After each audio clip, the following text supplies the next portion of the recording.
Larry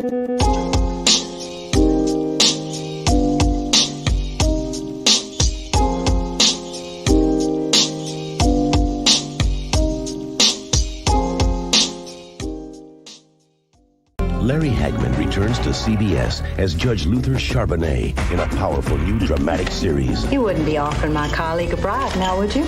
In a city filled with secrets, there's one man who has all the answers. I know, and you know, you're guilty as hell. Totally unorthodox, highly respected, he controls Orleans. A family is a very precious and fragile thing, and you destroyed it. Where things are done a little differently. And I'm gonna take you down. Orleans, coming to CBS. I've never even heard of that one. I mean, what the hell was that? Apparently, it's a new show. I glanced at it, and I guess it was short-lived, like half a season or something like that. But I mean, that's after Dallas, right?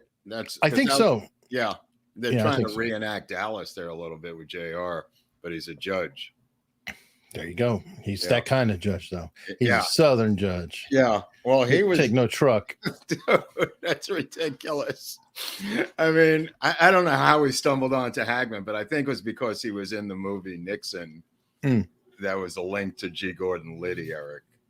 Okay. You know what I mean? So I don't know why we got down that road, but we're down that road now. So we're going to go down the Hagman road.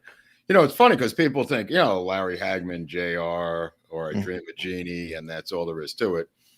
There's a lot more to Hagman than meets the eye. I'll tell you that much. If you're a fan of this show, you know we're not just doing Larry Hagman for the sake of JR and I Dream of Jeannie, Eric, right? No. There's always going to be something happening. There's got to be something to this thing. There was some guy on Twitter who said, why the hell would you waste your goddamn time doing a Larry Hagman thing? And of course, I blocked him immediately, and that's how you get blocked on my Twitter. And I hope he's watching now. I hope the guy says, you know what? Maybe he's up to something with that Hagman story. He blocked me. Maybe there's something to that Hagman story. Maybe I ought to get over there. But, maybe you don't get into that. Well, I don't on Twitter, but I mean, you start calling me a jerk for doing something on Larry Hagman. I mean, that's a good way to get blocked because nobody knows these stories. There's so many crazy stories, but Hagman, you know, the guy is a Texan through and through, which is why I think I was attracted to, because we've been doing so much Dallas stuff, Eric, right? Sure. I mean, we were down in Dallas. He's from Texas. This is not a put on by Larry Hagman. He is Texan through and through. And, you know, grows up in Weatherford near Fort Worth. And I'll just tell you, this is one nutty story. We won't even get into his mother yet, but his mother and father, his father's a big time lawyer, but his father comes out of World War II, and that's Ben Hagman, who was in the Battle of the Bulge and is a complete maniac by the time he gets back to Texas. He gets into oil money, gets into, you know, I mean, completely physical Texas hardworking dude, two-fisted guy, drinks nonstop, digging holes in the ground looking for oil, makes a lot of money, becomes an attorney, runs for state senate, a big, and not even the model for JR, according to Larry. I mean, Larry says it was another guy he worked for at the Antelope Tool Company one time when he came home from college. His father put him to work digging ditches. And it reminded me of the Hunley story in a lot of ways, because the dad says, you're not sitting around all summer, son. And he throws him into some of the most brutal construction work and brutal ditch digging where grown men are passing out in the holes that they're digging and doing, you know, oil stuff, where he finally goes and begs his dad to get him off the job. So his father goes, well, you're not getting off easy. You're still going to bale hay. And, you know, he has to go do hay baling and stuff, you know, and this is the summer when he's off from school and stuff like that. Right. Yeah. There are two ways that it works out when you're in construction or that type of business and you work for your father. Mm-hmm. Either you get all the best jobs and everybody hates your guts, right, because you're the boss's kid and you're getting over, or in the case that I had, you get the shittiest jobs to prove a point that there's no favoritism that's so bad that the rest of the crew starts to pity you. Right. I think that's what happened to Hagman. And to back up from the story, I don't know how to explain this, but he has the mother has him at like the age, Mary Martin, the mother has him at the age of 16. I think the father is like 18. And Wow. she doesn't, yeah. And all she wants to be is a dancer on Broadway. And even at 16, she's not interested in raising him. This is what happened to me. My mother was 18. She gets divorced, his mother, from the father, who's a lawyer. And my mother got divorced from my father, who was a jazz drummer. And I was raised by my grandparents. And that's what happens to Hagman. And he gets raised by his grandparents because his mother keeps going from Fort Worth or Weatherford, Texas, where she has a dance studio, to Hollywood, California, where she wants to audition and become a star in movies in 1935. And they start calling her Audition Mary because she shows up for so many auditions in Hollywood.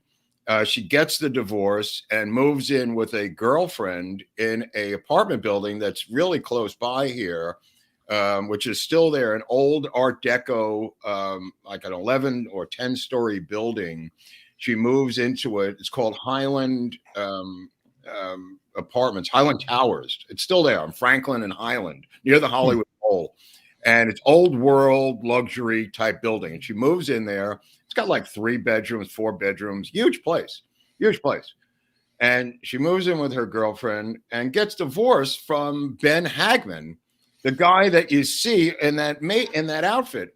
And Ben Hagman becomes very wealthy as an attorney. He's a criminal attorney, and he's kind of devious, but highly successful. And he begins to visit his mom in Hollywood and staying with his mom because the father, he can't take it anymore, and he's very young. So like many of these mothers do, they send him to the Black Fox Military Academy, which is outside of town. And all of the kids go there. Bing Crosby's kid, he meets everybody's kids. Yeah, there it is. Yeah, there he is as a young man at the Black Fox Military Academy, which is where they, even to this day, mothers send their kids or celebrity parents who really don't care about raising these kids, Eric, send them off to military school. And they still do it to this day because they can't be bothered. Charlie Chaplin's son is there. Edward G. Robinson's son is there. Bing Crosby's son is there. So in 3 years, his mom makes like 11 films for Paramount and other studios. And she marries or begins to date a guy named Richard Halliday, who's an executive at Paramount. And, oh, yeah, that's Larry with his mom, right? Yeah, about that age. I thought it was. Right, yeah, right, with Mary Martin. Now, Mary Martin, like a lot of people do not know who Mary Martin is. Mary Martin is will become the biggest star in show business in about 5 minutes into this story. Because Mary Martin goes to Broadway. Just to back up, she gets a job singing at the Cinegrill. That's her when she lived in Weatherford, Texas. I think at the age of 13, she knew she had to be in show business, his mom. She goes to the Cinegrill in the Roosevelt Hotel, which is still there. She begins singing and bartending and singing. And the grandmother shows up, her mother shows up with Larry to find out what's going on. And all 4 of them live together. Mary, her girlfriend, the grandmother, and Larry all live in this apartment building on Highland. So she gets a job singing in a nightclub, and she's making in 1935 $400 a week, Eric. Damn. Yeah, she's not even in the movies yet. Not in the movies. Just from singing, because she's singing with these Sondheim people and other musical people who begin to write songs for her. And she ends up going to do The Sound of Music on Broadway, where she becomes a big star. But even before that, she was doing a Cole Porter musical and she comes out and sings I Belong to Daddy, and she does this musical number where she takes off her coat and she's got like a teddy negligee on, which is incredibly risque for that period of time. And Larry Hagman is in the audience watching his mom, and he's kind of stunned. Yeah, very risque for I Belong to Daddy. That's what it was. And this puts her on the cover of Life magazine, and she becomes literally overnight a major star because of this particular number. I Belong to Daddy, and she is a major overnight success. Now, it's not overnight, as many of these stories are, but because she was beating the bushes in Hollywood. But from the time she comes to Hollywood, she's already making good money, you know, doing this stuff like singing and dancing in Hollywood.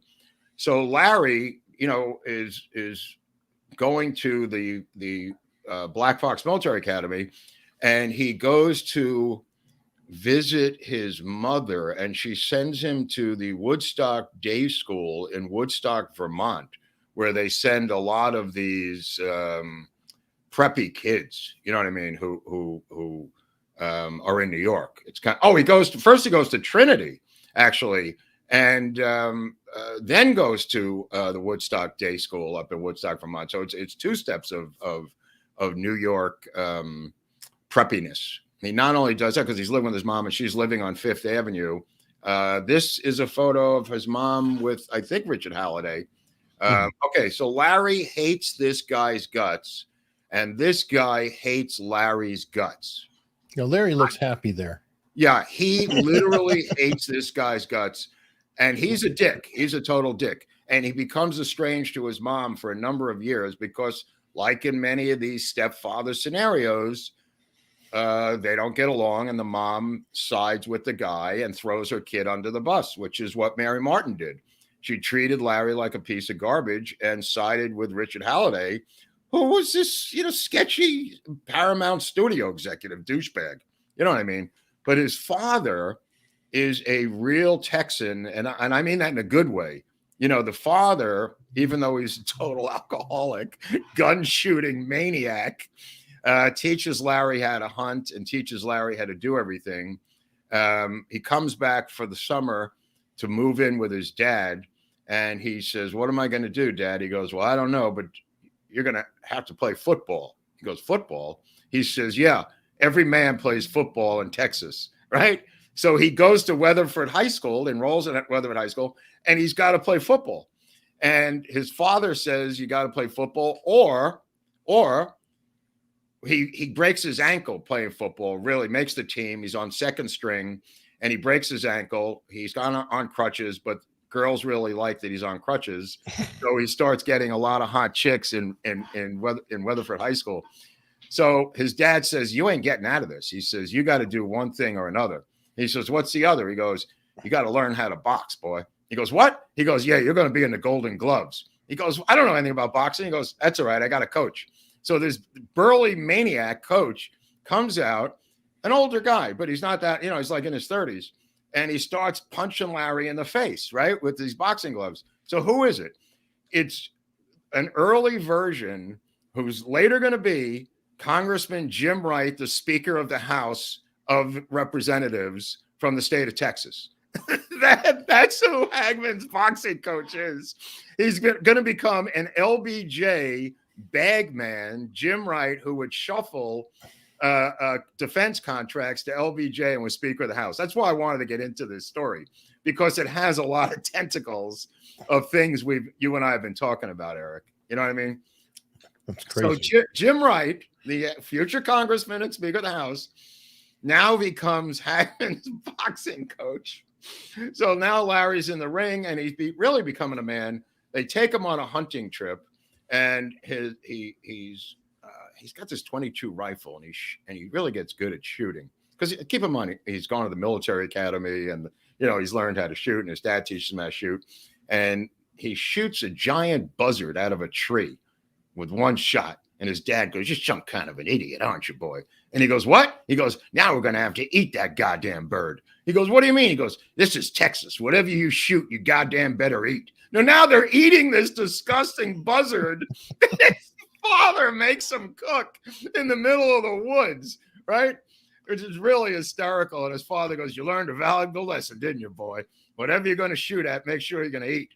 So they take him out on this hunting trip, and they go deep into the woods, like on the Mexican border somewhere. I don't know, around El Paso or something. And they're in the woods. They bring like a cook. You ever see these hunting trips where they bring a cook, Eric? They bring like an old black cook with them.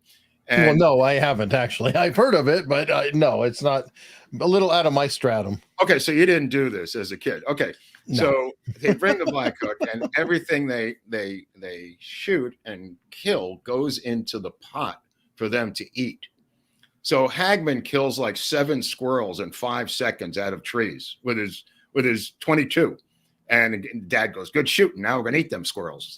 The squirrels, raccoons, everything goes into this giant pot, and they cook it up. And he's telling people how great this is. I don't know how delicious this squirrel, owl. It was it was not just squirrels. It was squirrels, owls, raccoons. And then Larry adds in one final ingredient that puts it over the top. And that's 2 armadillos that are thrown in there to really make it succulent, right? So, it sounds like some crazy ass Texas. Yes, that's what I'm trying to tell you. This is like total Texas. And to our Texas fans who follow the show, if you've got anything to add to this, please, I am completely lost because this is so deep into the heart of Texas. We upset our mod. She's on strike. Okay. Squirrel stew. It's not. The squirrel stew. That's funny. But anyway, so in the break on the hiking trip, on the camping trip, camping trip gets so cold that they're freezing in their sleeping bags, and Larry takes the family dog, who is just yelping, to get into the sleeping bag with him. The dog gets into the sleeping bag and urinates all over him. That quickly freezes into a solid brick of ice of urine. And he kicks the dog out, and he's telling his dad, can I get in with you? And the dad goes, no way, boy. He says, you made your bed, now you got to lie in it. And it's just frozen urine in the bed, right? So they wake up, and a couple of days later, his dad says, you going to that fancy finishing school, ain't you? He goes, yeah. And he says, you going to this high school now? He goes, yeah, Weatherford, yeah. He says, he's got a girlfriend who's like a cheerleader. And he says, have you had any relationships with her? And he goes, no, not yet, Dad. He goes, okay, we got to make a man out of you. So he takes him across the border into Mexico, into a bar, which is a bordello bar where the girls are all sitting around the bar. And he says, we're going to make a man out of you. So he's like scared to death, and he picks out a girl, and she takes him into a tiny shack of a room with Christmas lights, some young girl, and he's scared to death. And he tells the girl, I'm not going to do anything. Can you please tell my dad that I did this with you? So the girl comes out and goes, oh, me papi, it was so great. And his father goes, that's my boy. And he tells him that he had this incredible experience. And Larry breathes a sigh of relief that he didn't have to do this with this Mexican prostitute. He will later get plenty of girls. Let me put it that way. So we'll move on, because he later goes to a odd school where he begins to become a dance and theater major. And that school, as we mentioned before, is Bard College. So Larry goes to my alma mater, and he becomes, which is kind of another side thing to the story, he becomes a dance and theater major. And he said, he said he did it because there were so many gorgeous girls. And he said the men who were in it didn't seem to be interested in girls. That was his way of being polite. He says the few men that there were did not seem interested in the girls that were there. And put it that way is a quote that I read once. Which is a well-chosen place to go, if you think about it. A ton of supply and very little competition. Right. So Larry is in high demand in this school environment at Bard, which when I went to school there, maybe he went there earlier, The ratio of girls to boys, even when I was there, was 3-1, which was very exciting from day one, I have to tell you. And it was like 700 students. So if you could do the math, they were good days at bars. they were very, very. You were in demand, and I wasn't in the theater department, but still, the ratio at 3-1 with 700 students makes it for an interesting time. So he goes to school there. And meanwhile, his mother is starring on Broadway, and she becomes a star in The Sound of Music, but she really, really takes off as Peter Pan.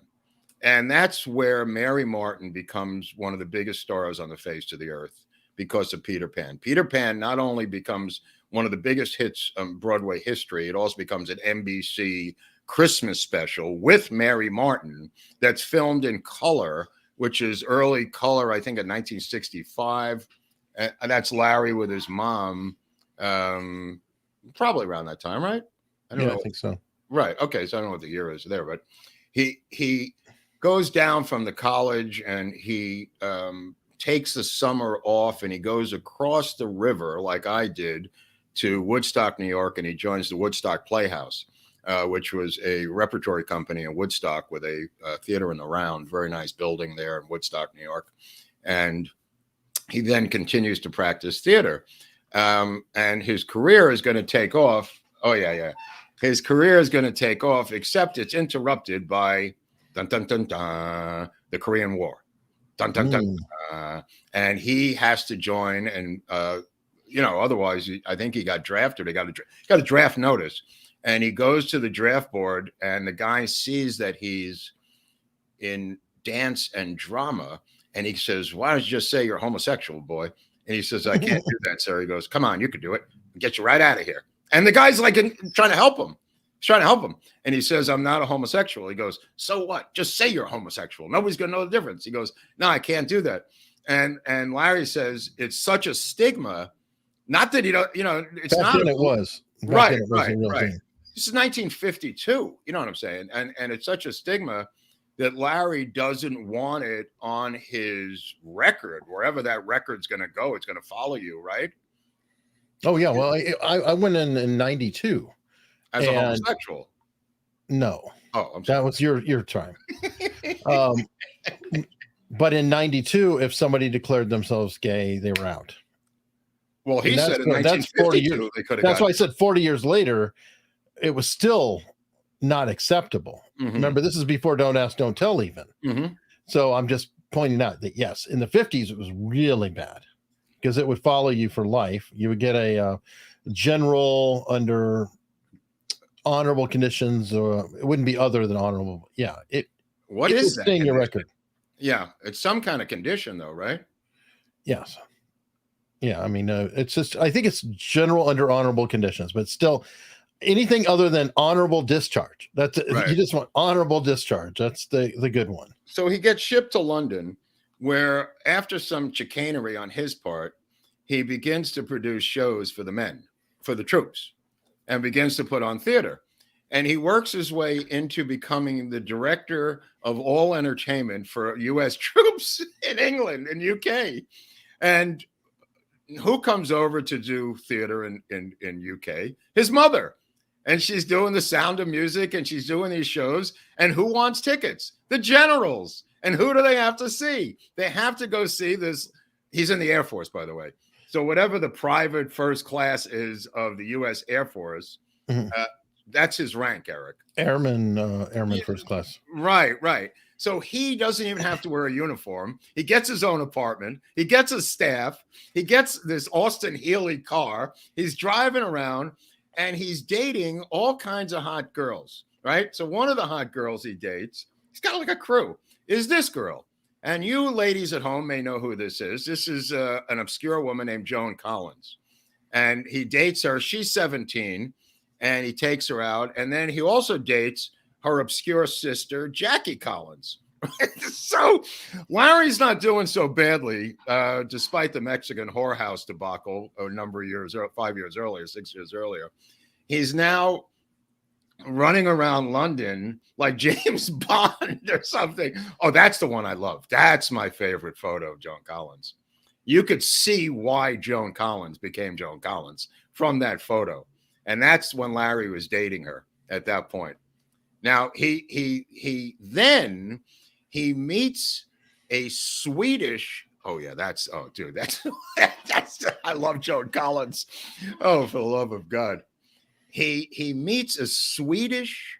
Larry's like, I want to say 22. He meets a 25-year-old Swedish clothing designer named May Axelsson.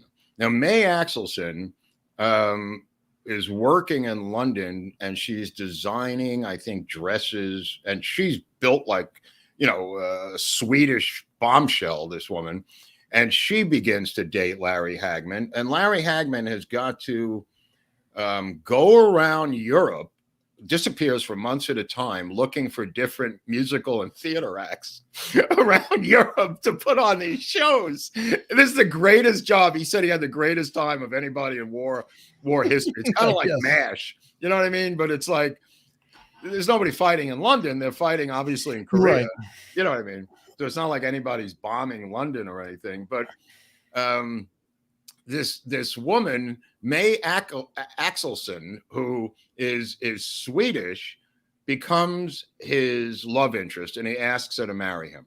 And they have this incredible romance for the rest of their lives. This goes on for 60 years, and it never ends until their demise.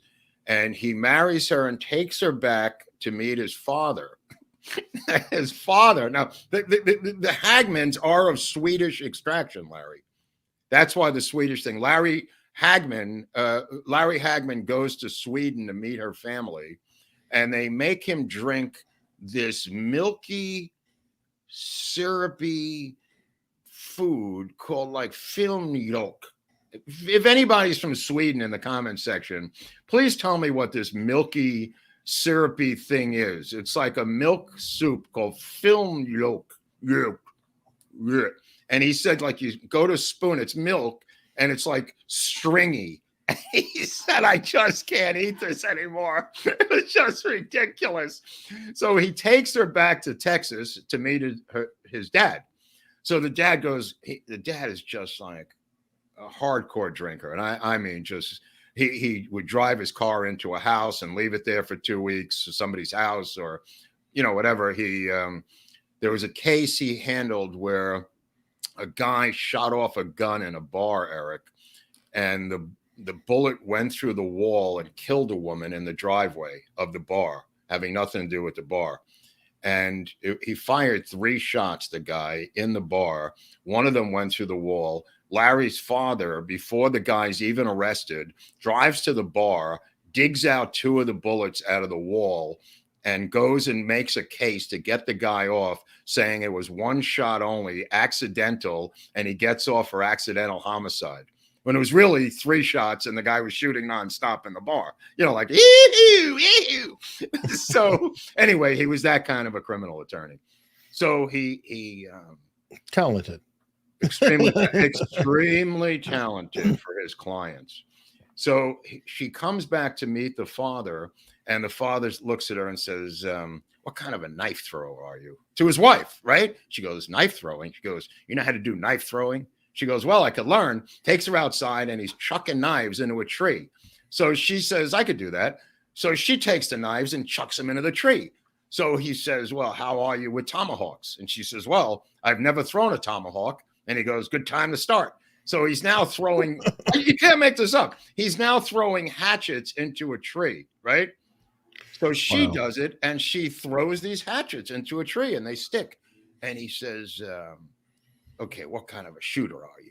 And Larry's looking at this. He doesn't know anything about this part of her life. And he gives her a gun, and he takes her dove hunting. Larry says, where you going with my wife? He goes, taking her dove hunting. She's got to be able to shoot some doves. You want to be in this family.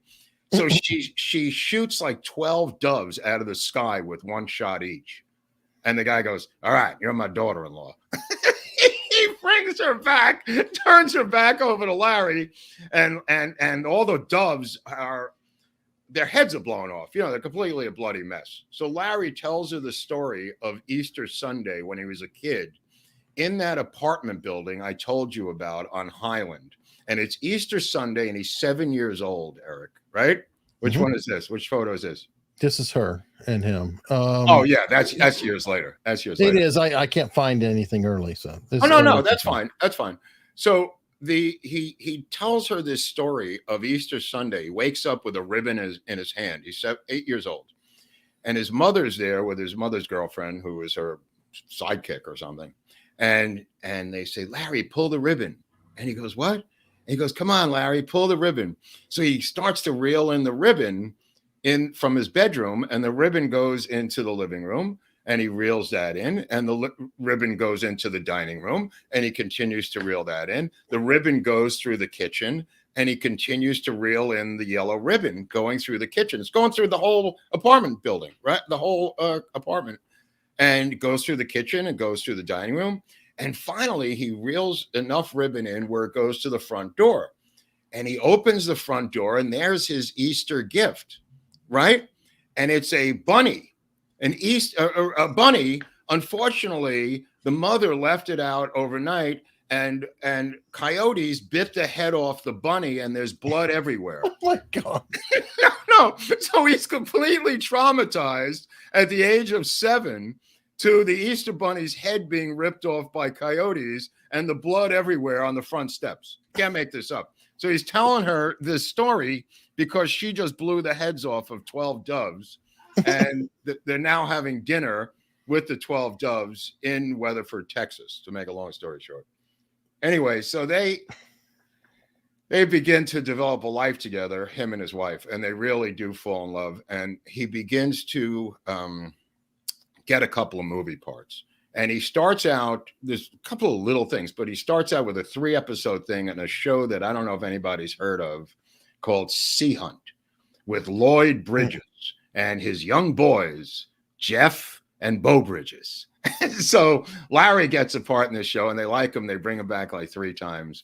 I mean, he does theater, but he gets some TV parts, and he begins to work in TV in Hollywood. And one part leads to another, and he begins to, make a name for himself as a guy doing bit parts in these different types of shows around town.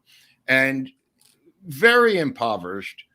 His best friend is Carol O'Connor and his wife. Carol O'Connor will then become Archie Bunker. But the two of them are really on the balls of their ass and floating around Hollywood like a bunch of guys were.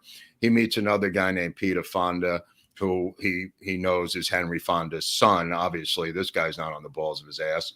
But the point of the matter is he hangs in there long enough to get a sitcom called The Edge of Night. And a lot of the ladies know The Edge of Night. And he works in The Edge of Night for 3 consecutive years.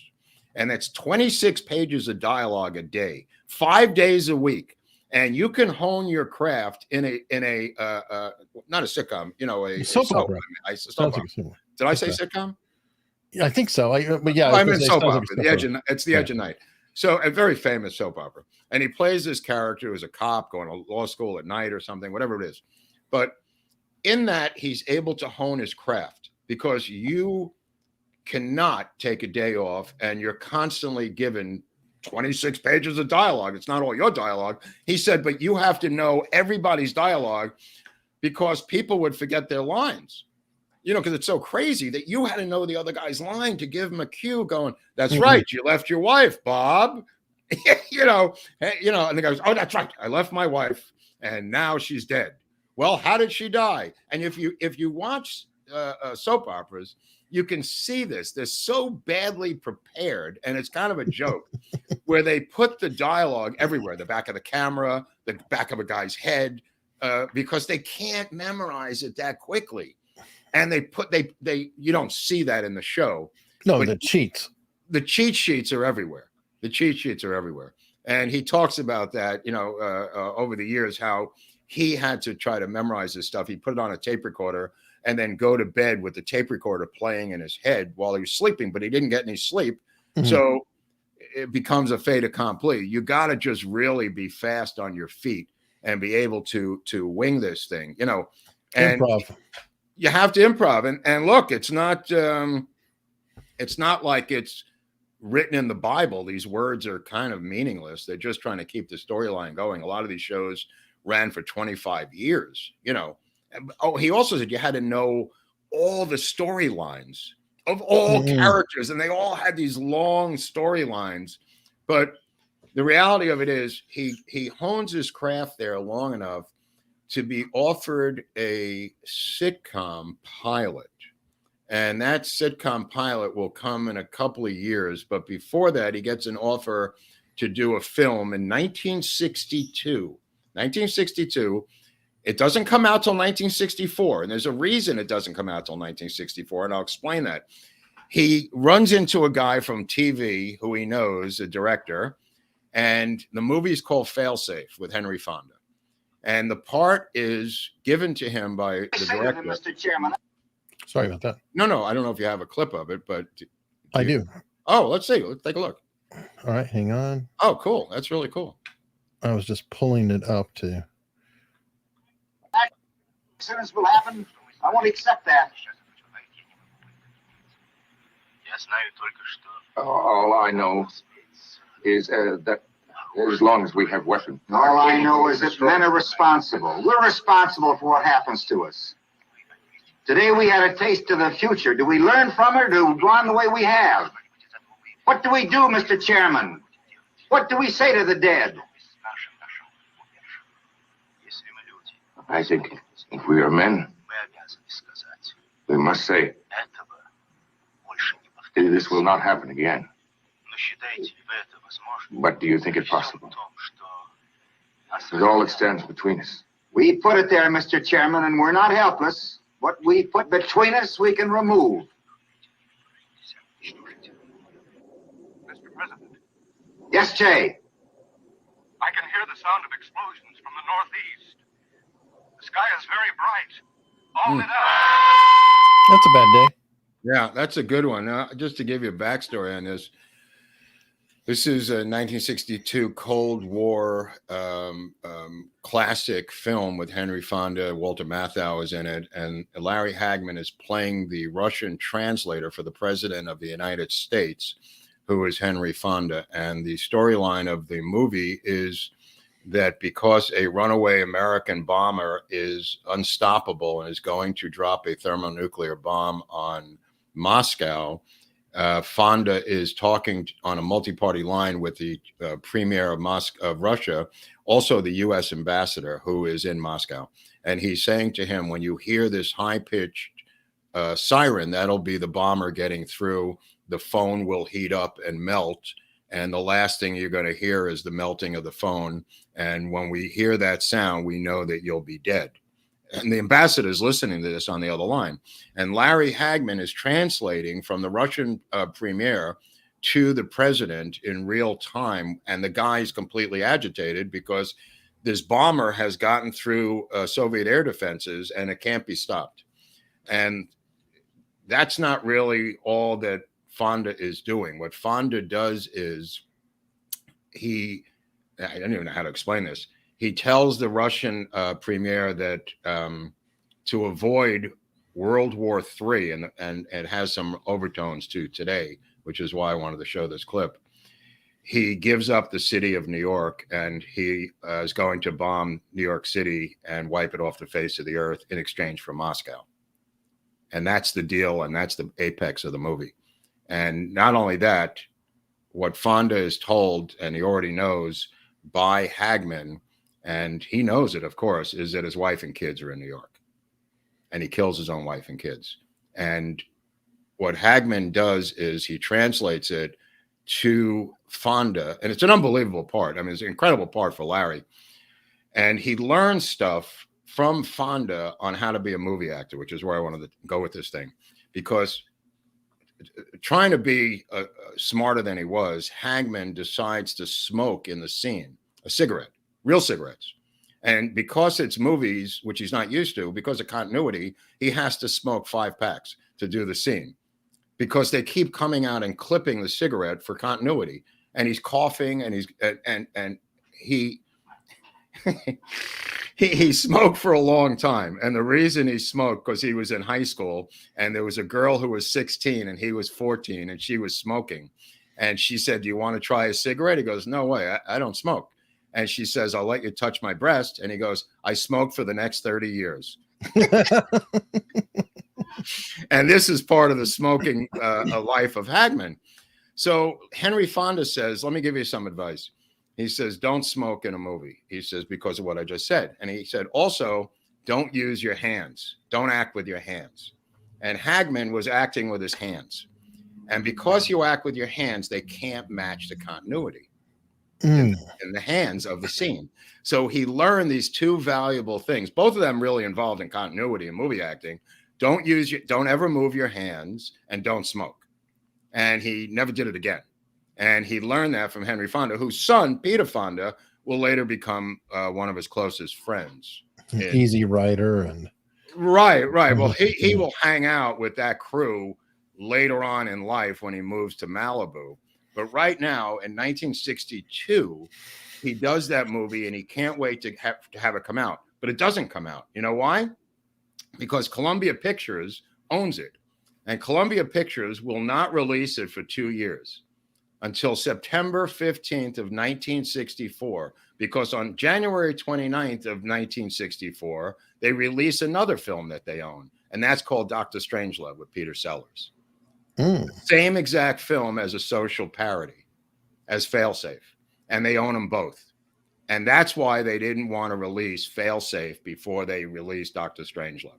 Dr. Strangelove comes out, obviously one of the quintessentially great movies of all time, with Peter Sellers playing multiple parts, and a kind of Walter Matthau character that's in that movie too. I mean, there's parallels to both films. But Peter Sellers plays the president. He also plays Dr. Strangelove, and it becomes its own incredible film. So in the fall of that same year is when Failsafe is released in the fall of 1964.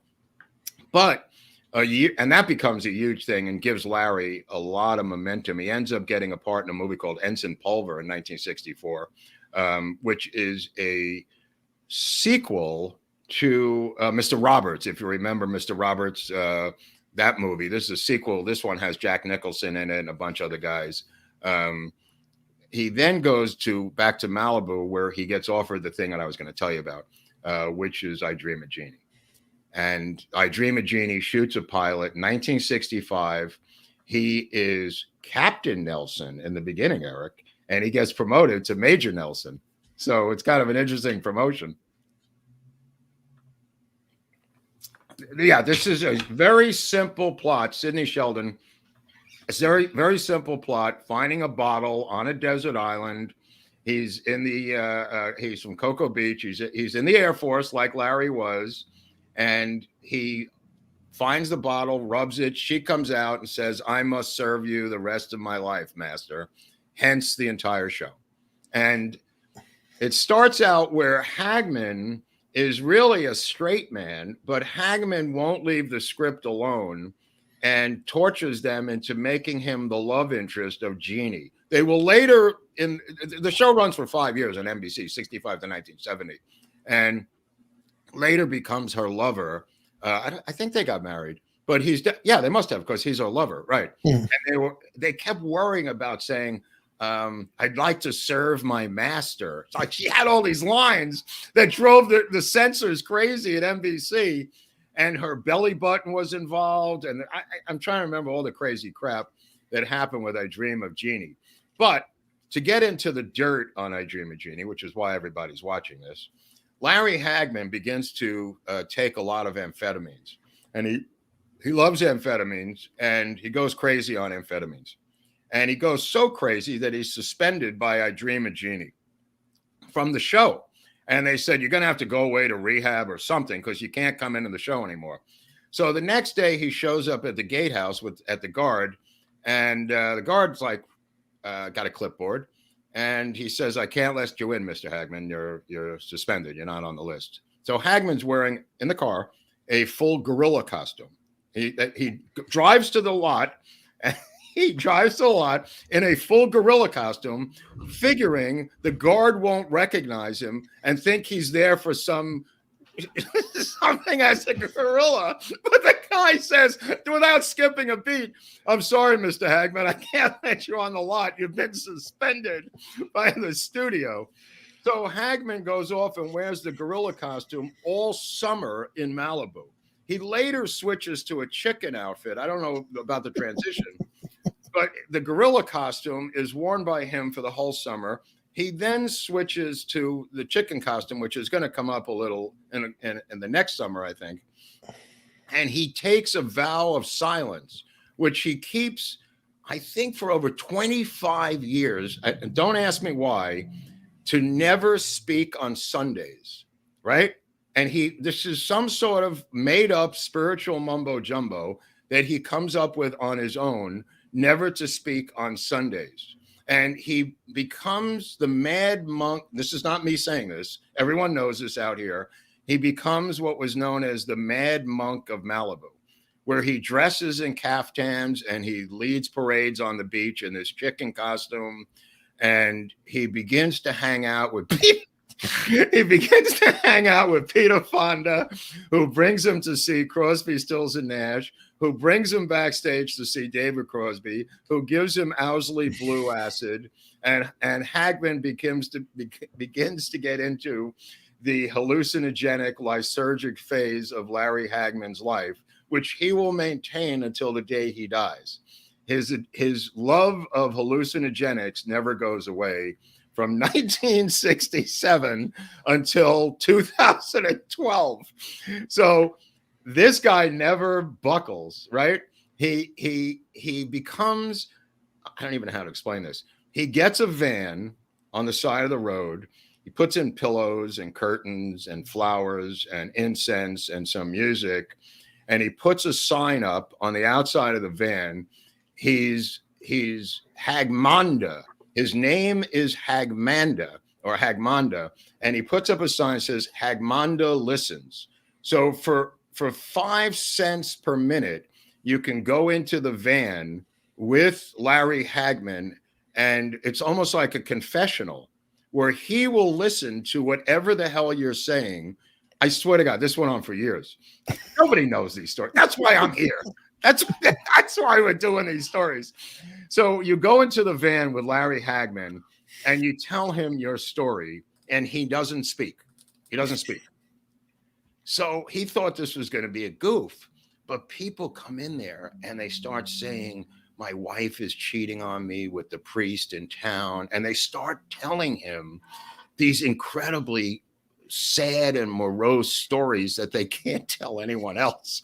And he's sworn to a vow of secrecy like a Catholic priest, but he's Hagmanda, the Larry Hagmanda of Malibu.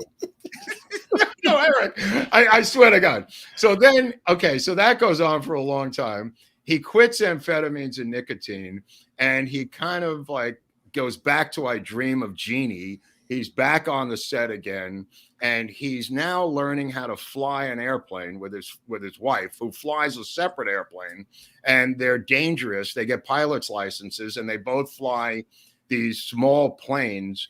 And I don't even know how to explain this. He flies over the set of I Dream of Jeannie, and he opens the door to piss on them, to urinate on the entire set. Right? But the wind blows the urine back into his face, and he's drenched in his own urine. Karma firsthand. Right. Even he says this. So he then, after I Dream of Jeannie gets canceled, which is, I don't know, he had a good run. It was like 5 years, I think, for I Dream of Jeannie till 1970. He starts doing various bad movies, very, very few that have any recognition, but he works a lot. And Love Boat appearances and all that too, probably. He probably appeared on Love Boat and Fantasy Island. No, wasn't that? No, it wasn't. They didn't really have those yet. He was in B films. He was in War Pictures and different European films, one with Otto Preminger and different name directors. I mean, not much TV, but I mean, keep in mind the time period of where TV was at that time. In 1978, he's approached by a guy from CBS to do a show about a renegade Texas oil guy, and that becomes Dallas. And that becomes the first, pilot that he does for Dallas. And he knows it's going to take off, and it goes for 14 seasons, Eric. I mean, it did 357 episodes, and he was the only guy who was in all 357 episodes. And at the beginning, it's not about him. He's a background character, but they keep seeing that this character has a lot to it, and they begin to push him towards the front of the storylines. And that's how JR becomes JR. To make a long story short, and becomes the biggest hit and revitalizes NBC, leads to the cliffhanger episode thing that's invented by Dallas. I think that's the biggest cliffhanger in history of television. Right, but they invent the cliffhanger itself. No. There is no cliffhanger before they do this. That became the thing that they were known for, the cliffhanger. So he like I said, he started to do this, and it was such a natural role for him because he knew all these JRs growing up in Dallas, working in his father's. Right. Yeah. John Belushi. Thanks. I did a lot of drugs with his wife, but that's a show that's another show. But the reality of it was, it was the biggest thing in the world, and especially in the UK. And when he goes over to the UK, he meets the Queen. Who says to him, okay, you could tell me who killed JR. Right? This is in between seasons. He meets the Queen of England. And I don't know if you have a picture of that. A Queen Mum. A Queen Mum. I take it back. Yeah. Meets the Queen Mum. She asks him who killed JR. And he says, I can't even tell you, ma'am. And she was not happy about that. That's a Queen and his mum. Right. Yeah, that's with Mary Martin, right? Yeah, because she was working a lot in England at the time. Yeah. Larry goes back. He had been in therapy, and he goes up to joins the Esalen Institute of Big Sur, which has these incredible hot tubs. And his wife starts to make hot tubs around Malibu for everyone. And that's what I said, Mitch. Queen Mum is the Queen Mother. That's what I said. Mitch, you got to get off the spectrum, bro. You got to get off the spectrum. There are drugs. So like I said, this thing becomes so big, but the people of Dallas don't like it because they're trying to get over the stigma of having killed the president. The last thing they want, Eric, is for more negative focus. They did not welcome this with open arms. Let me tell you something. They did not like this when he started to portray JR Ewing at all. And he liked it, but they didn't like it. And I'll tell you something else. He gets approached by certain people who may or may not be spooks, and he's brought to Eastern Europe to promote the show, Eric. And they begin to use this, which is one of the reasons I wanted to do the show. They begin to use this as an art tool against the communists, as we described in the CIA and the art world. Give you an example. Ceausescu in Romania, the dictator of Romania, says you're only allowed to watch 3 hours, and this is reports from people personally that I know who are Romanians. You're allowed 3 hours of TV a day in Romania under Ceausescu. 2 of them are state-sponsored propaganda channels for 2 hours. The third hour, only 3 hours of TV, is Dallas. And Ceausescu believes it's going to show the depravity of the West, but it works in reverse because of all the opulence in the show. The people of Romania say, fuck this guy. How come we don't have that? And they had never seen it before.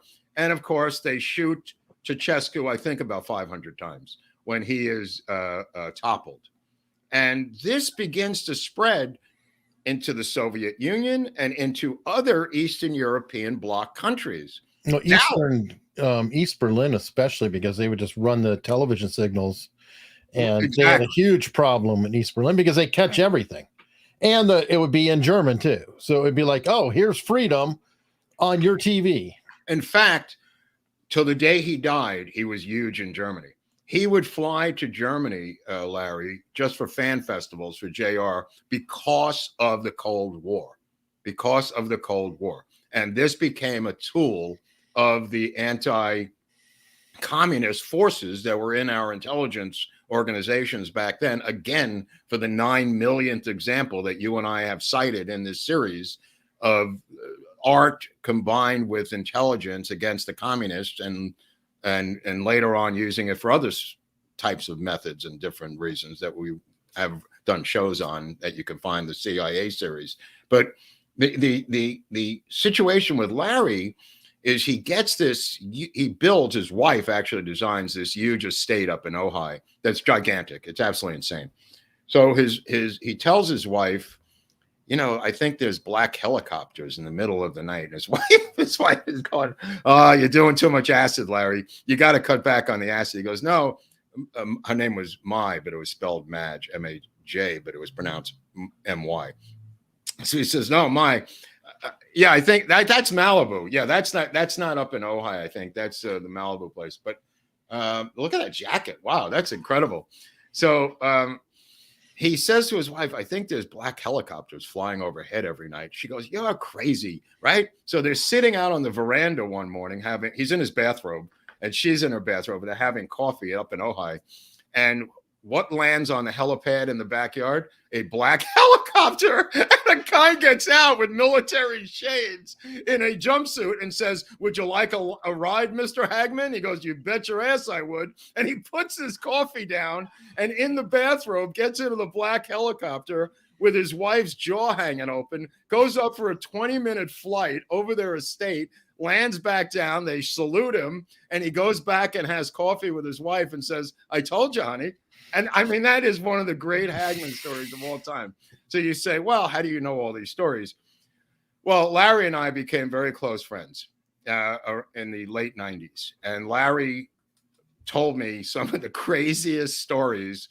Some of them I haven't told you. Some of them I have mentioned. And he was the kind of guy who was a better storyteller than me. And we would exchange stories like saxophone players exchanging solos. And we kind of bonded because I had gone to Bard. I had a mother who had me at 18. We were, storytellers, and we kind of became very close friends. And I remember one time, it was like over 20 years ago, I was hitting a rough patch and I get a thing in the mail from him. And it was out of the blue. I never said anything to him. And it was a letter from heaven. And the letter said, from heaven. And it was my rent. He had written me a check to pay all my rent, right? Whoa. And he said, don't ever tell anybody this. And his estate that he built in Ojai, he named it Heaven with his wife. And I mean, it just blew me away because I never asked him for anything. So I never told anybody this, but he's gone now. So I figure I could say something now, but he told me not to say anything. And, there's a letter here that I'm going to post this letter on Locals from him. This is a letter I'm talking about right here. I'm going to put it on Locals because I figured, he's gone anyway. What difference does it make now? But it's just something. And then he hires me to write this speech. He has to give the commencement at this school, Crossroads, a very wealthy school here in LA. And he says, you know how to do this. He goes, write me a commencement speech. So I write this incredibly insane Animal House type speech that he gives at Crossroads. New Roads High School was like one of these type of private prep schools here in LA. And he gives this speech. And it's like, he says, did we quit, you kids, when the Germans bombed Pearl Harbor? It's like that kind of a speech, like Belushi. And he cracks up, and it goes on for 20 minutes. And I said, how'd it go? He goes, they were crying. He says the kids were literally crying. And I wasn't there. So he came back to me. He goes, you'll never guess how well this speech went over. And he didn't know, that how much of a comedy writer I was, but I don't know. He gave me some money to write the speech. But the point is that I kept the speech, which I'm going to put on Locals also. I dug this stuff out. There was a time when they flew over Dallas to promote the show. It was the first year of the show, and he dumped all of this money out the window of a helicopter called Hagman bucks, fluttering down. Yeah, and this is the one he gave me. It's actually a little bit greener than that, but yeah, he signed it and he gave me that. Dude, I dug it out. I found it in my collection. Yeah. And receive an organ donor card, because keep in mind, he gets cirrhosis of the liver, Larry, and he's on the list to get a liver for a long period of time. And he's got to walk around with this beeper to let him know that there's going to be a liver. And he eventually does get the liver and has the liver. There it is. There's the actual bucks. There it is, my friends. The actual Hagman. I'll put this on Local. You can put that on Locals too.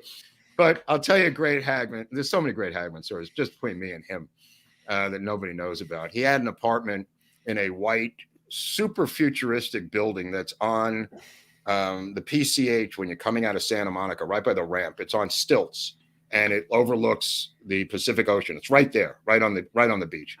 And that was his apartment building that when he was in town, when he stayed in town. So he would fly to these fan fests in Germany, and he'd land at Santa Monica Airport. So he says, meet me at my apartment. I got a new coffee maker, one that makes espresso. Mm-hmm. He said, maybe the two of us can figure it out together. So I go over to the apartment. The elevator opens in the apartment, and the windows are circular, looking over from floor to ceiling, the ocean. And there's two captain seats. And it looks like you're flying the Starship Enterprise. You sit in these two seats. It's just glass, right? It's just an insane apartment. So the door opens, the elevator opens in the apartment. So I go in and we start to me and Hagman, two idiots, trying to create, put together this espresso machine. So we get it together, and he's got a black briefcase. And I go, what's that? He goes, I go to Germany for these JR fan fests, and he says to avoid paying taxes, I fly with this money to Santa Monica Airport with the cash in a briefcase. And he opens up the briefcase, and there, like a movie, are stacks of money, $100,000 in cash. Stacks of money, like in a movie, like when you see a bank heist, right? And it's $100,000 that they pay him. And to avoid taxes, because he's a rebel, he smuggles it out of Germany via private jet into Santa Monica Airport, which is 2 feet away, and then comes to his house where I meet him. And he says, yeah, as long as the government doesn't get it, I don't care. He goes, here, have a stack. And he grabs a stack and hands it to me, right? I go, thanks, Larry. And I just put it in my pocket. I don't know what to do. And he goes, all right, let's figure out how to make this espresso now, Mark. Right. So we make the espresso, and he's telling me, about how he does these signings, in Germany, and how to this day, well, this was, I don't know, 1999 or 2000 or something. He still flew to Germany to do these signings, and how big of a star he was there. So he's waiting for this kidney, and the beeper finally goes off, and he's got to go, I think, to Cedars-Sinai in Beverly Hills to have kidney or liver. What did I say? It's liver. I'm sorry. Take it back. It's liver. Did I say kidney? Yeah. Oh, it's liver. Right. It's not kidney. He had his own kidney, and it was still good. But his friend, the guy helping him was Dallas Taylor, who had a liver transplant. Dallas Taylor was a friend of both of ours, who was the drummer for Crosby, Stills, and Nash. Dallas will have the liver transplant, but later will need a kidney transplant himself, Dallas, but not Larry. Larry had cirrhosis of the liver from drinking what he said was the equivalent of 4 bottles of champagne for 25 years. And not that it was champagne all the time, but that was the equivalent of what he drank. And I think his mother, I think his father, the stepmom, every single person around him was an alcoholic. I mean, the father, forget about it. Forget about it. Just complete fall down alcoholic. Father ends up in a coma. Eventually, could barely speak, and eventually dude. His father's in not a coma. Father wakes up, he's like a vegetable, right? But Larry keeps going to the hospital to speak to him, but he doesn't know if he understands what he's saying or not. So he washes his face and he does stuff to him, and he decides he has another roommate. His father has a crazy roommate who mumbles incoherently and runs around the hospital room, the same one that his father's in. So he says, my father would not like to be alive like this. So he brings poison to put into his father's feed, the tube to kill his father. And he looks around and he says, Dad, I have to do this. You never would want to be alive. And he takes out the poison to put into the feeding tube to kill his own father. And as he's about to do it, the crazy guy goes, hey, what are you doing? Killing your dad? He says, I better not do it. And he puts the poison back in his jacket and doesn't kill his father, who passes away a month later from natural causes. So, hey, what are you doing? Killing your father? It's like scared shitless, so he didn't do it. Yeah, I'd hope not. But anyway, in a really weird, ironic part of the story, the love of his life is this Mai, who stays with him for 50 years. He doesn't cheat on her. It's one of the most incredible Hollywood romances of all time. They are madly in love from the day they meet to the day she dies.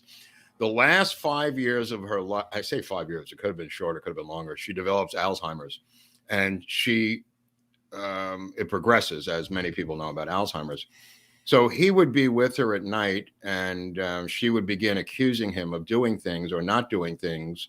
And he said, no, I did that. I took the car to the store. I did whatever he was supposed to do. And she would say, no, you didn't. And he developed a system where he finally said, I'm going to write a contract of what I did and have you sign it. So you acknowledge that I went to the store and bought groceries. It's really heartbreaking what happens to him and her at the end, the last 5 years, because the Alzheimer's progresses. And she begins to forget everything that he's saying to her every single day. Like whatever he says at night, she doesn't remember in the morning.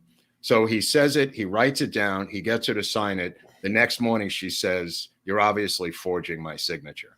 And then he was telling me all this stuff for, a number of years. It's really heartbreaking. And then he kind of gave up and just let go and let God come into the situation and deal with her.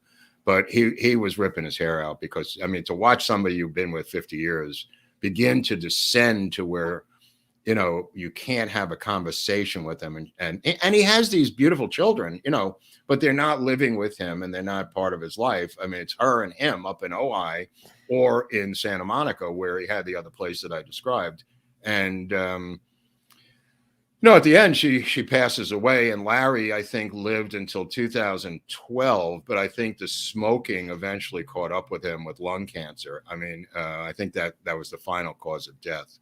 I think he also drank on the new liver, thinking that you could drink on a new liver stupidly.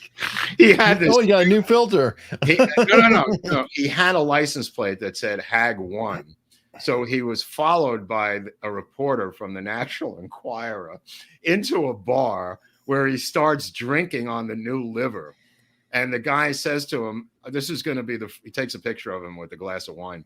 And he says, Mr. Hagman, this is going to be the cover of the Enquirer tomorrow. Would you like to make a comment before I send it in to the editor? And Larry said, you got me, pal. And that was the quote. And he just gave up, and that was the Enquirer, just ran Hagman drinking on new liver, whatever the headline was. And, he just thought that he could have a new filter. You're right. Crazy. Wow. Amazing story. It's an amazing story. That's what I wanted. It's more than just, I don't really care that much about Dallas or the shows. It was more about the man. And that's why I wanted to tell these stories, because they become personal with me, because I know the guy so well. And, the career stuff is the career stuff. Everybody's got that out here. That's meaningless. It's really about the personal interaction with these people and the other side that you don't see of people. You know what I mean? The guy helping me out for no reason, the guy helping his wife. All of that stuff is all behind the scenes. And he was a big into charities and everything else, and did the usual dance. But the personal stuff that nobody knows about is what I wanted to discuss, with the audience. I was surprised. You never know because it's Wikipedia, but when I was just glancing at it, his two co-stars on Dallas, I forgot the female's name, but Patrick Duffy, who played his brother, apparently both of them were at his side at his deathbed, which is saying a lot, that they're 30 something years later at the very end. Yeah. He had that close of a friendship. They loved him. Duffy so much so that he gets onto a plane with him and orders one drink after another, like 30 drinks in a row, Duffy, and starts acting like he can't even stand up, and he falls down drunk, and they're going, "What are you doing, man? You got to stop." The whole thing was an act. It was all water. And he wanted to show to Larry what it was like to see him drunk. I thought, wow, he had the stewardess put all the water in the vodka bottle and keep serving him drinks. And he acted like he was a maniac, grabbing at the stewardess's ass and doing all this crazy. It was all an act. And it was because they loved him. Wow. Yeah. They loved him. Yeah, it's a heavy story. There's a lot of those stories about Larry Hagman. And he, there's a lot of stuff with him on TV. Interestingly enough, he almost didn't get the part of Captain Nelson. It was supposed to go to Robert Conrad from Wild Wild West and Baba Black Sheep. So it might have been him and not Larry Hagman who was with I Dream of Jeannie. It might have been I Dream of Robert Conrad. Maybe. Yeah. It seemed to work out the way it needed to. All right. Well, while we've been going, we've actually got super chats that came in. Oh, come on. There's people watching this? I thought it was just me and you. Oh, no. Some others hang out. Who the hell is Larry Hagman? Oh, yeah. We did have a side story about midgets. You've got to check out our catalog. Oh, yeah. We've got midgets in here. Yeah. Yeah, in the diner. A coffee shop. Yep. Look up the coffee shop. Somebody stumbled onto that the other day on Twitter, the coffee shop episode with the wrestling midgets, and flipped out because he worked in Hell's Kitchen at the same time as I did. Okay. And this one, I'm not really sure because I don't work with the Pixies. Yeah, he does. Eric was in the Pixies. Eric was the lead singer of the Pixies. So what? Yeah. What do I look like Frank Black or something? I think Keith is referring to a guy who looks like you who's in the Pixies. Okay. I could be wrong. I'm just. It could be. All right. I'm taking a guess. I'm taking a guess. Oh, it's a Black Frank or is that a different band? I can't remember. That plot is kind of like a movie Torpedo Run, I believe. Whoever captured families on a ship, he's ordered to destroy him up a bit because I haven't seen it in a long time. Okay. Which movie is he talking about? Or I'll probably fail safe. The plot of the movie Torpedo Run. Oh, I think it's a movie called Torpedo Run. Oh, okay. Like the movie Torpedo. Okay, which is it's a movie, family. Yeah. Okay. Okay. I don't know that movie, but I'm not sure. It's where the not whatever wherever. What is that about? It's where the I didn't get it. Dude, this guy's on acid. Look, he's got turrets. There's a picture of the ship. There's the actual destroyer. He's on there. Sure. He's on there now. He's probably on there now. I didn't pop it up in context, so my fault. Great choice of topic tonight. Thank you, Tim. Thank you, Timmy. I don't know why. Because, do you have the picture of him on Nixon? Do you have that photo of him with Nixon? I'm not with. It's Anthony Hopkins, but. I do not have a photo with him of that. I can try to find one. But collection now. Huh? Speaking of big in Germany, when is that? No, I did. I mean, I met Hasselhoff once or twice, but Hagman was a close friend. I don't really know Hasselhoff. Let me see. I thought there might not be a personal connection with Mark. Oh, me of little faith. Yeah, believe me, I'm not going to do a story where there's no connection. My family and I are from Texas and watching Dallas' weekly ritual for all of it. Great job. Okay, rest in peace, Hagman. There you go. But what I'm talking about is the country club Texans from Dallas. That's who I was referring to, who did not appreciate the show nor what he was doing. Not the regular people in Texas. It was the leadership. What? The elites. The elites, yeah, but in Dallas itself. Yeah. Because the old money. Because they're kind of mocking the old money in a sense, or the old money would feel that way, which is the same ones who want to shut down Dealey Plaza, Eric, when we were there, when we were talking to Rob Morrow. It's not dissimilar to Buckhead in Atlanta, like old Southern money. Right. There's a whole nother culture there. Armando, watched Dream of Jeannie. Robert, we're friends. Yeah, no, of course, Armando. Why would you ever think that? I wasn't on the show, and great show. Thank you, guys. Thank you, ID girl. My aunt met Larry Hagman. He's very nice. So, she's so proud of that moment and happily told a story. The thing about Hagman is he was salt of the earth, and he came from the dirt of Texas. I mean, he got his hands dirty.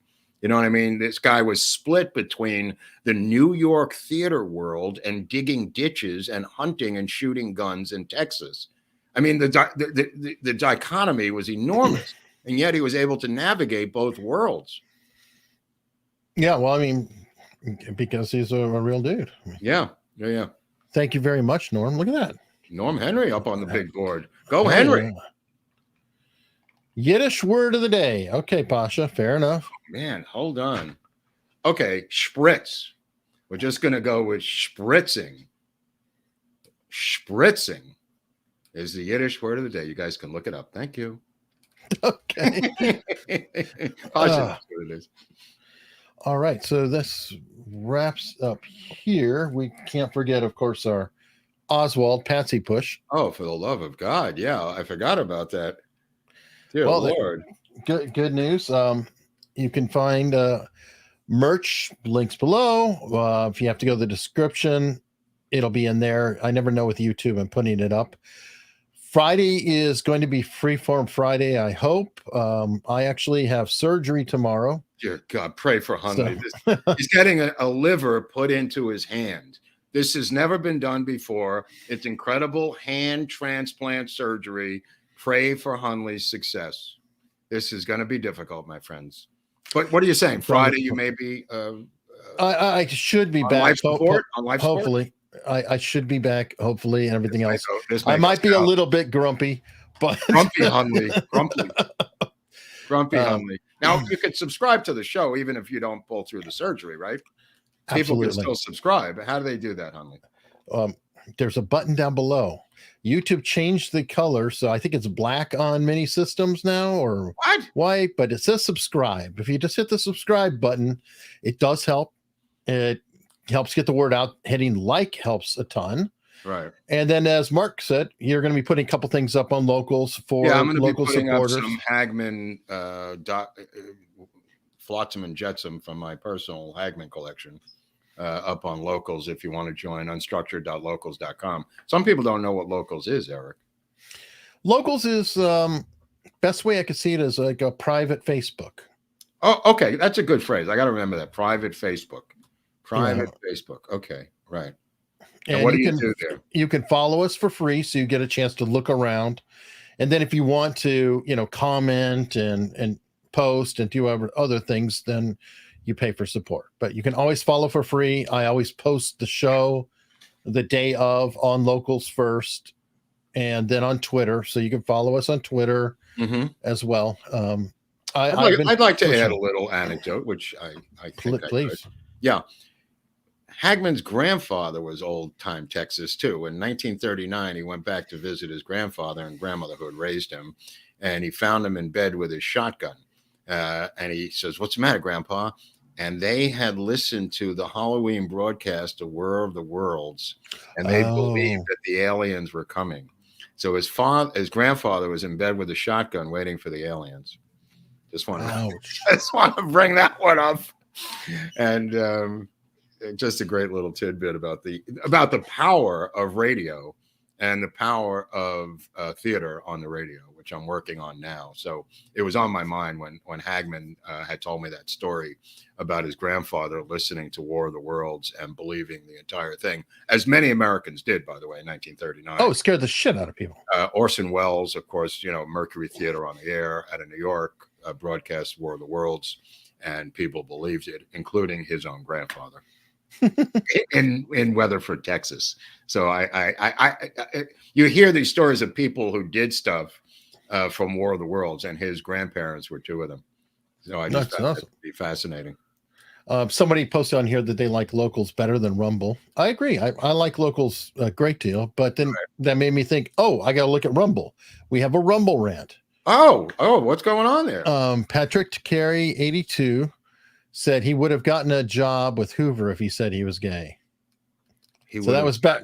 We were talking about the Army. Just say you're gay, and he's saying Hoover would hire him. He would have been in the FBI. That's right. Well, Liddy, as we pointed out in the Liddy episode, when he met with Hoover, oddly enough, Hoover was obsessed with Eleanor Roosevelt and just ranted about Eleanor Roosevelt. And I don't know if it was her attire that he was obsessed with, or the woman's liberal worldview.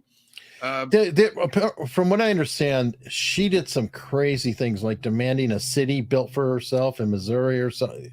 I don't know.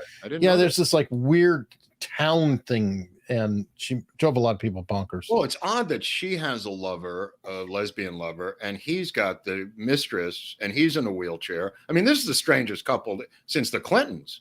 FDR and Eleanor Roosevelt, because the two of them have two different lovers, and she's a lesbian. I mean, it really a strange relationship. Maybe we should examine that or something at some point. Could be. Look, you could reach, if you want to give me some book money, I'm on PayPal or Venmo, or we're going to get to Cash App at one point. Yeah. Or you could send the check to Hunley to his secret post office box deep inside Mount Weather in Maryland. EricHunley.com. There's a link to support if you want. All the support links are there. Till we get to the book fund money for the JFK books, you could do that. Sounds perfect. Right. And so what do we have on Friday? If you do survive, what do we do? Freeform Friday. Right. Okay. Right. But not with Eric, not with Barnes. It's just me and Eric. Right. I don't know if Dave will show up or not, but you and I definitely. Yeah, we don't even need those dead weights. We could do it ourselves, Hunley, unless you're under the influence of narcotics, at which point it could be funnier. It could be even funnier. Yeah. All right. Well, everybody, thank you so much. And we hope to see you Friday. Yeah.